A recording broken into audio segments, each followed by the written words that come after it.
Hi, everybody. Thank you very much. I'm Orlando Ruiz Jr. Welcome to another classic movie review. I'm talking about another James Bond film. This is the fourth James Bond film in the series. Came out in 1965. Thunderball, directed by Terrance Young, who previously had directed the very first and second film, Dr. No and From Russia with Love. Sean Connery returns as James Bond 007 from his previous entry, Goldfinger, which was a huge success and kind of a 60s phenomenon upon its release. So it's very surprising that his fourth entry, Thunderball, would actually exceed expectations in 1965 and go on to be the biggest Bond film of all time up to that point. Connery is great once again in this movie, super suave, super cool, super dangerous, and kicks ass all throughout this film. It's one of my favorite performances as Bond from Connery. Joining Sean Connery's Bond once again from the previous movies, we have Bernard Lee returning as M, Desmond Llewellyn returning as Q. We also have Lois Maxwell once again as Miss Moneypenny. But the villains in this movie for me are some of the best in the series. After the iconic gun barrel logo that opens every James Bond film, that is until we get to the Daniel Craig era, we have a great opening action scene with James Bond. There's a great fight, and there's even a jetpack involved, which is really cool because it was a real jetpack that was flown by a real stuntman. And there's a shot where you see a close up of Connery in the jetpack that's obviously blue screen work, but still, it's very cool that we have shots with an actual stuntman in the air in a 1965 action film. That first opening scene is a lot of fun. It's actually one of my favorite opening scenes in the series because there's a nice little twist involved in it that when I first saw it as a young kid really kind of blew my mind, my little 10-year-old mind. And then we have a really cool opening title sequence from Maurice Binder. People underwater, of course, girls in bikinis, girls that appear to be nude, in silhouette that is.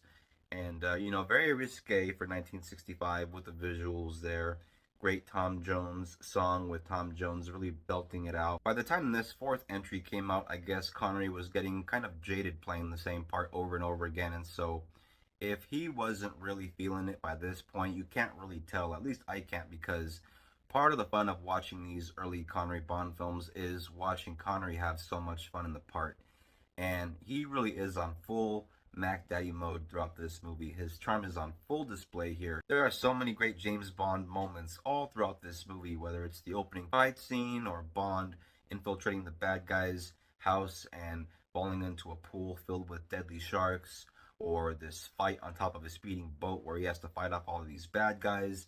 There's also a sequence with all these frogmen in scuba gear underwater and this war under the ocean, basically, where you have all these guys in flippers and goggles and stuff shooting each other with spear guns, and there's all these little great bits of action in there.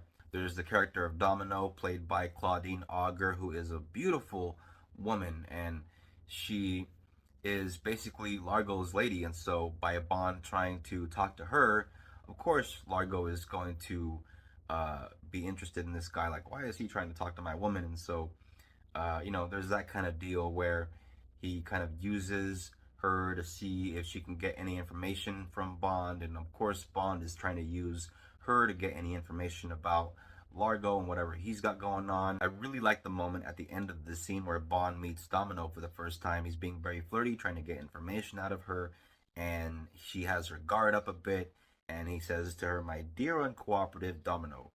And she says, "How did you know my name was Domino?" He says, "It says so on your anklet." And she looks down, she realizes she's wearing an anklet with a name on it, and she's like, "Whoa, what sharp little eyes you got." And she walks out of frame, and the camera stays on Connery as he says to himself, "Wait till you get to my teeth." Little things like that. There's also a great moment where he's with the villainess, the character of Fiona, and Bond is staying at a hotel, and she happens to be at the same hotel. Coincidence. And he goes into his hotel room, goes into the bathroom, and there she is in the bathtub, and she's pretending like she's in the wrong hotel for some reason. And she says to him, "Can you hand me something to wear?"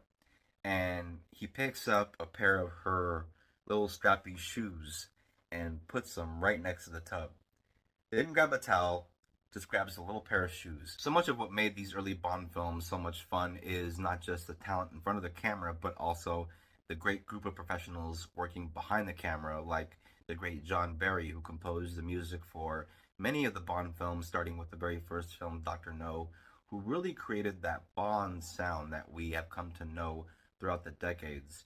And you also have the great work of Ken Adam, who was the production designer on 7 of the Bond films, starting with Dr. No. He also worked on Goldfinger, but he didn't work on the second film because he was busy on Doctor Strangelove that year. Of course, the great Stanley Kubrick classic.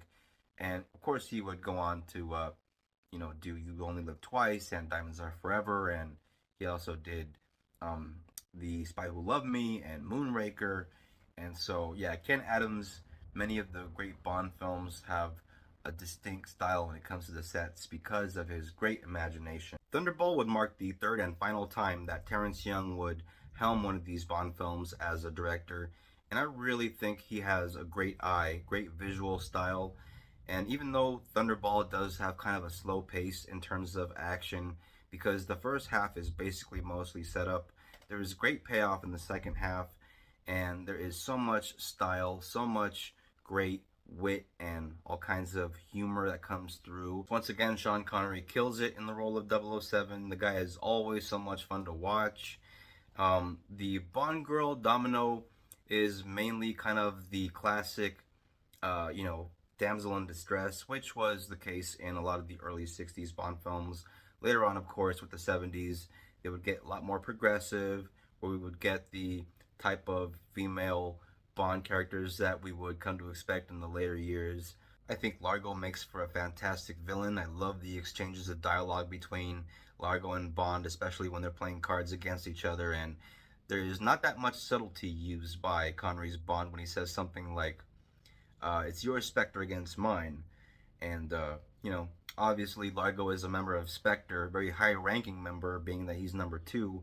And so yeah, number 2, just like Austin Powers. If you haven't seen Austin Powers, you'll get a lot more of the jokes if you watch these early Bond films, by the way. But yeah, so he says something like about Spectre to Largo, and Largo says like, "What do you mean?" And he's like, "The Spectre of Defeat," or something like that. And Largo says, "You wish to put the evil eye on me, huh?" I mean, this is a guy that has an eye patch, and saying a line like that while making this kind of gesture saying, "We have ways to deal with that where I come from." It's one of those moments that makes me laugh inside, makes me kind of giddy because it's kind of inadvertently funny. Aside from the fun action scenes and great stunt work, it really is those little bits of exchanges of dialogue between characters that really adds to the movie's charm. Thunderball to me is a 4-star Bond film. This is a great adventure. This is a great Bond film. This is one of my favorite Bond films. This is one of the great spy movies of the 1960s. It is one of the great action films of the 1960s. If you're a fan of James Bond, if you're a fan of Sean Connery, if you have not seen any of these earlier films, definitely check them out. They are some of the best in the spy genre. And Dr. No, From Russia with Love, Goldfinger, Thunderball, You Only Live Twice.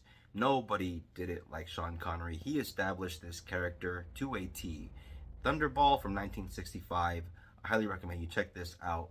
This is a movie you can find on streaming. If you want to look for a hard copy, however, I think some may still be out there. They do have these box sets, and you can even find these on physical media individually. Here is my copy of Thunderball on Blu-ray.